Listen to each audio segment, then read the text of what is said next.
دینی خطبات و دینی تقاریر اور اسلامی معلومات کے لیے ہمارے سوشل نیٹ ورک شیخ رفیع اللہ علیوی کو فالو کرنا نہ بھولیں اور اپنے دوست احباب کے ساتھ بھی ضرور شیئر کیجیے۔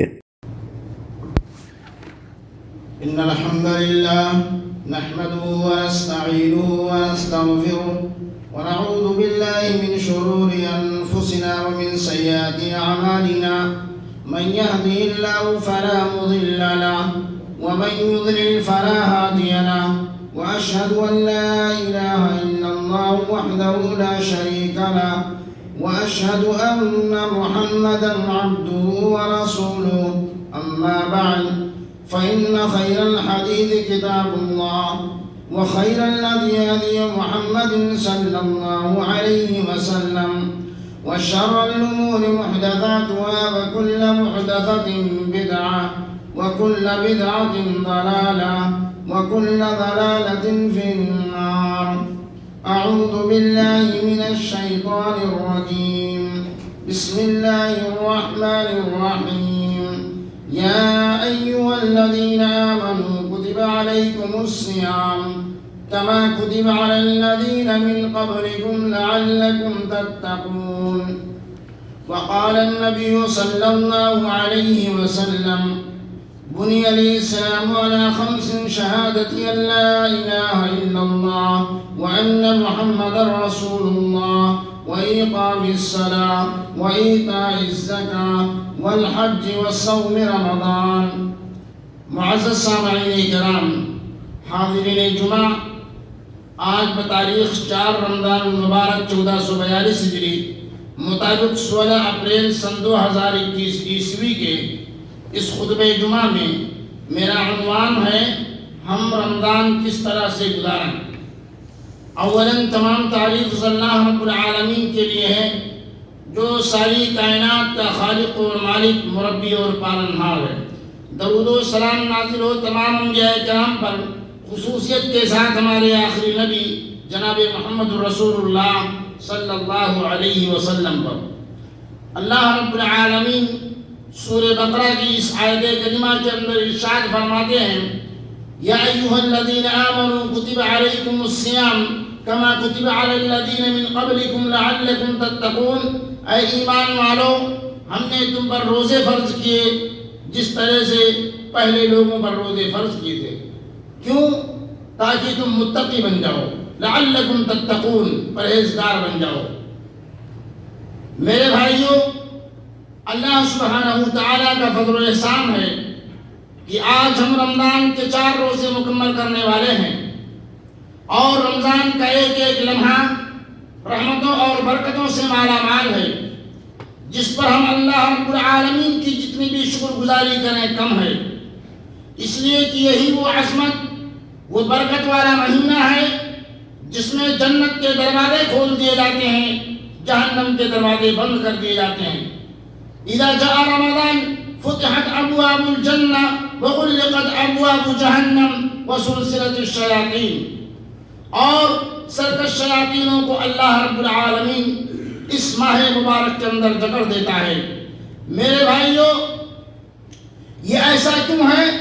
تاکہ وہ اللہ کے متقی اور پرہیزگار بندوں کو صراط مستقیم سے بھٹکا نہ سکے، اس کے مقدس کلام کی تلاوت، ذکر و اذکار، توبہ و استغفار اور صدقات و خیرات سے روک نہ سکے۔ اب سوال یہ ہے کہ رمضان کے اس بابرکت مہینے کو پا کر ہم مسلمان اس میں کیسے اعمال کریں، اور کس طریقے سے یہ رمضان کا مہینہ ہمیں گزارنا چاہیے، اور اسے کیسے گزاریں تاکہ ہمارا رب ہم سے راضی و خوش ہو جائے، ہمارے سابقہ خطاؤں کو معاف کر دے، سیئات کو حسنات میں تبدیل کر کے دنیا میں بھی عزت دے اور مرنے کے بعد درجات کو بلند کرے، نیز جنت الفردوس میں بلند و بالا مقام پر فائز فرمائے۔ میرے بھائیوں، سب سے پہلے ایک مسلمان کو اس عظمت و برکت والے مہینے کو پا کر خلوص و للہیت کے ساتھ پورے مہینے کا روزہ رکھنا چاہیے، کیونکہ اللہ نے سابقہ امتوں کی طرح امت محمدیہ کے ہر فرد جو عاقل و بالغ، مقیم و تندرست ہو، اس پر پورے مہینے کا روزہ فرض قرار دیا ہے۔ تاکہ ہمارے اندر اللہ کا مزید ڈر، خوف اور تقوی و پرہیزگاری پیدا ہو جائے اور ہم اس کے مزید مقرب و معزز بندے بن جائیں، جس کی صورت میں وہ ہمارے سابقہ گناہوں کو معاف فرما دے۔ اس لیے کہ نبی کریم صلی اللہ علیہ وسلم کا فرمان ہے کہ جو بندہ ایمان و احتساب کے ساتھ رمضان کے پورے مہینے کا روزہ رکھے گا تو اس کے پچھلے تمام گناہ معاف کر دیے جائیں گے۔ لہذا بندے مومن اخلاص کے ساتھ پورے مہینے کا روزہ رکھیں اور بغیر عذر شرعی کے ایک بھی روزہ ترک نہ کریں، اس لیے کہ اللہ کے رسول صلی اللہ علیہ وسلم فرماتے ہیں جو جان بوجھ کر بغیر عذر شرعی کے ایک روزہ بھی چھوڑ دے گا، اگر وہ زندگی بھر روزہ رکھتا ہے تو اس کی بھرپائی نہیں کر سکتا ہے۔ اور اس ماہ مبارک میں ہمیں بکثرت قرآن مجید کی تلاوت کرنی چاہیے، کیونکہ اللہ سبحانہ تعالی نے اپنے مقدس کلام کو اسی عظمت و برکت والے مہینے کی سب سے افضل رات شب قدر میں بیت العزہ سے آسمان دنیا پر ایک بار بھی نازل فرمایا، جس کے ایک حرف پڑھنے پر 10 نیکی ملتی ہے، جو بنی نوع انسان کے لیے رشد و ہدایت اور کامیابی و کامرانی کا الزام ہے، جس میں مومنین کے لیے شفا اور قلوب و اذہان کی تسلی کا موجب ہے، جس کی تلاوت سے مومنین کے دلوں کو سکون و قرار ملتا اور ایمان میں زیادتی ہوتی ہے۔ یہی وہ قرآن عظیم ہے جو بروز قیامت ہم گنہگاروں اور اپنے پڑھنے والوں کے حق میں شفاعت کرے گا اور اللہ اس کی سفارش کو قبول فرمائے گا۔ اسی لیے رسول اللہ صلی اللہ علیہ وسلم نے ہمیں اس کو بکثرت پڑھنے اور اس کے معانی و مفاہیم پر غور کرنے کی تعلیم دی ہے۔ آپ صلی اللہ علیہ وسلم کا فرمان ہے اقرأوا القرآن فإنه يأتي يوم القيامة شفيعا لأصحابه۔ مسلم کی روایت اور دوسری روایت میں ہے کہ روزہ اور قرآن دونوں بندوں کے حق میں بروز قیامت سفارش کریں گے۔ روزہ کہے گا اے میرے رب، میں نے اسے دن میں کھانے اور شہوات کی تکمیل سے روکے رکھا، اس لیے تو اس کے حق میں میری شفاعت قبول فرما۔ اور قرآن کہے گا میں نے اسے رات کو سونے سے روکے رکھا، لہذا تو اس کے حق میں میری شفاعت قبول کر لے۔ آپ صلی اللہ علیہ وسلم نے فرمایا چنانچہ ان دونوں کی سفارش قبول کر لی جائے گی۔ میرے بھائیو، اللہ رب العالمین نے سورہ بقرہ کے اندر ارشاد فرماتے ہیں شہر رمضان الذی انزل فیہ القرآن ھدی للناس۔ رمضان وہ بابرکت مہینہ ہے جس میں اللہ رب العالمین نے قرآن مجید کو نازل کیا۔ ھدی للناس، لوگوں کی ہدایت کے لیے۔ میرے بھائیو، رمضان کے اندر روزوں کی فرضیت، نزول قرآن کی عظمت کو بیان کرنے کے بعد دعا کا تذکرہ فرمایا کہ رمضان اور دعا کا گہرا تعلق و ربط ہے۔ دعا عبادت کا مغز اور مومن کا ہتھیار ہے۔ نبی صلی اللہ علیہ وسلم کا فرمان ہے الدعاء هو العبادہ، رواہ ابو داؤد۔ اس لیے رمضان المبارک میں بندوں کو اپنے پروردگار سے کثرت سے دعائیں کرنی چاہیے، اس لیے کہ اللہ تبارک و تعالی اس ماہ مبارک میں بندوں کی دعائیں خصوصیت کے ساتھ سنتا اور قبول فرماتا ہے۔ لہذا بندوں کو چاہیے کہ اس کی پکاریں، دعا کریں، اللہ رب العالمین کو پکاریں اور اس سے دعائیں کریں اور اپنے گناہوں پر نادم و شرمندہ ہو کر اس سے توبہ و استغفار کریں۔ یقیناً وہ بندوں کی دعاؤں کو سننے اور توبہ کو قبول فرمانے والا ہے۔ اس کا فرمان ہے ادعونی استجب لکم، اے میرے بندو تم مجھے پکارو میں تمہاری دعاؤں کو قبول کروں گا۔ جبکہ وہ ایسے متکبرین و ظالمین اور سرکش و نافرمان لوگوں سے جو اسے نہیں پکارتے ہیں ان سے ناراض ہوتا ہے، اور ایسے ظالمین کو جہنم کی دہکتی ہوئی آگ میں ذلیل و رسوا کر کے داخل فرمائے گا۔ اس کا فرمان ہے ان الذین یستکبرون عن عبادتی سیدخلون جہنم داخلین۔ سورہ غافر کے اندر ہے آیت نمبر 60 میں، اور دوسری جگہ فرمایا کہ بندہ کہ جب بندہ مجھے پکارتا ہے تو میں اس کی پکار کو سنتا اور قبول کرتا ہوں۔ لہذا بندے کو چاہیے کہ مجھے پکارے اور مجھ پر ایمان لائے تاکہ کامیاب ہو جائے۔ میرے بھائیوں، اسی لیے ہر مسلمان کو اللہ رب العالمین سے اس ماہ مبارک کے اندر کثرت کے ساتھ دعائیں کرنی چاہیے، اپنے گناہوں کی، اپنے غلطیوں کی اللہ رب العالمین سے معافی مانگنی چاہیے۔ کیوں؟ یہ رمضان کا مبارک مہینہ، رمضان کی یہ مبارک ساعت، رمضان کی یہ مبارک گھڑی ہے میرے بھائیوں، اس میں اللہ رب العالمین ہر مسلمان، ہر مومن کی دعائیں سنتا ہے، گناہ غلطی کو معاف فرماتا ہے۔ اسی لیے اللہ رب العالمین سے اپنے گناہوں کی، اپنے غلطیوں کی معافی مانگنی چاہیے۔ جہاں ایک طرف یہ مہینہ روزے تلاوت، قرآن توبہ و استغفار، انابت اللہ، ذکر و اذکار اور دعاؤں کا مہینہ ہے، وہیں صبر و تحمل، صبر و قناعت، غم گساری اور غمخواری و صدقات و خیرات کا مہینہ ہے۔ اللہ نے اس مبارک مہینے میں ہمیں کثرت سے انفاق فی سبیل اللہ اور صدقہ و خیرات کرنے کا حکم دیتا ہے۔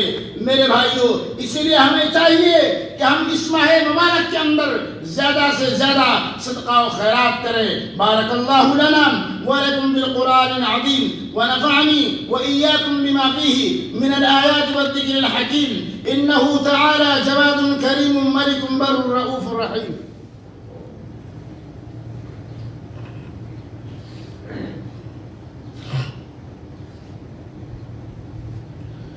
الحمد لله على إحساني والشكر له على توفيقي وامتناني، وأشهد أن لا إله إلا الله وحده لا شريك له تعظيما لشاني، وأشهد أن محمدا عبده ورسوله، أما بعد. مثل الذين ينفقون أموالهم في سبيل الله كمثل حبة أنبتت 7 سنابل في كل سنبلة 100 حبة واللہ یضاعف لمن یشاء واللہ واسع علیم۔ میرے بھائیوں، جو لوگ اپنا مال اللہ کی راہ میں خرچ کرتے ہیں، اس کی مثال اس دانے جیسی ہے جس میں 7 بالیاں نکلیں اور ہر بالی میں 100 دانے ہوں، اور اللہ تعالیٰ جسے چاہتا ہے بڑھا چڑھا کر دے، اور اللہ کشادگی والا اور علم والا ہے۔ یہی وجہ ہے کہ نبی اکرم صلی اللہ علیہ وسلم اس ماہ مبارک میں تیز و تند ہواؤں سے بھی زیادہ سخی و فیاض ہو جایا کرتے تھے، اور دل کھول کر کے غریبوں، یتیموں، بیواؤں، فقیروں، محتاجوں اور مریضوں کی مدد کیا کرتے تھے۔ اس ماہ مبارک میں ہمیں فرائض کو اول وقت میں تمام آداب و شروط کے ساتھ پابندی اور خشوع و خضوع کے ساتھ ادا کرنا چاہیے، اور فرائض کے علاوہ کثرت سے نوافل، اشراق، چاش، تحیۃ الوضو، تحیۃ المسجد کا بھی اہتمام کرنا چاہیے، اور خلوص و للہیت کے ساتھ شب بیداری کر کے قیام اللیل کا اہتمام کرنا چاہیے، قرآن کو سننا اور سنانا چاہیے، جس کے بارے میں نبی اکرم صلی اللہ علیہ وسلم کا فرمان ہے، من قام رمضان ایمانا و احتسابا غفر له ما تقدم من ذنبه۔ جو شخص ایمان و اخلاص کے ساتھ رمضان میں قیام اللیل، تراویح کا اہتمام کرے گا تو اس کے سابقہ گناہ معاف کر دیے جائیں گے۔ لہذا ہمیں اس ماہ مبارک میں اپنے اعمال کا محاسبہ کرتے ہوئے اعمال حسنہ کی قبولیت کے لیے رب العالمین سے گریہ گزاری کرنا چاہیے، خلوص و للہیت کے ساتھ اس ماہ مبارک کی قدر اور اس کے فیوز و برکات سے مستفید ہونے کی بھرپور سعی اور کوشش کرنی چاہیے۔ اللہ ہمارے صوم و صلات، صدقات و خیرات اور اعمال حسنہ کو قبول فرمائے۔ برائیوں، بے حیائیوں، فحاشیوں، جھوٹ و فراڈ، دھوکہ، غیبت، چغلخوری، الزام تراشی، بہتان تراشی، گالی گلوج، فضول گوئی اور دیگر برائیوں سے بچنے کی اللہ رب العالمین ہم تمام لوگوں کو توفیق عطا فرمائے۔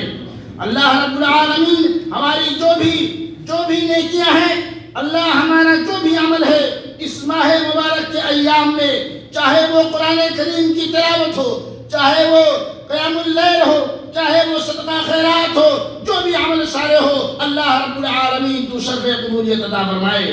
اور ہم تمام مسلمانوں کے اس ماہ مبارک کے ایام میں اللہ جو غلطی ہے جو گناہ ہے اللہ رب العالمین تو معاف فرما.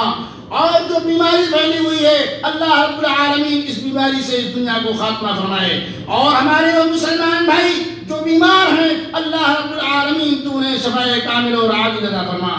اور جو بے روزگار ہیں اللہ رب العالمین تو انہیں حق حلال کی روزی عطا فرما. اور جو اس دنیا سے جا چکے ہیں اللہ رب العالمین ان کی بشری گناہوں کو معاف فرما اور انہیں کروڑ کروڑ جنت الفردوس میں جگہ عطا فرما. اللہ رب العالمین اس مملکت توحید کی تو دن دونی رات چوگنی ترقی عطا فرما.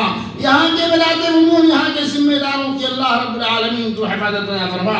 عباد اللہ ان اللہ یأمر بالعدل والإحسان وإيتاء ذي القربى وينهى عن الفحشاء والمنكر والبغي يعظكم لعلكم تذكرون فاذكروا الله يذكركم وادعوه يستجب لكم ولذكر الله أكبر والله يعلم ما تصنعون وآخر دعوانا أن الحمد لله رب العالمين.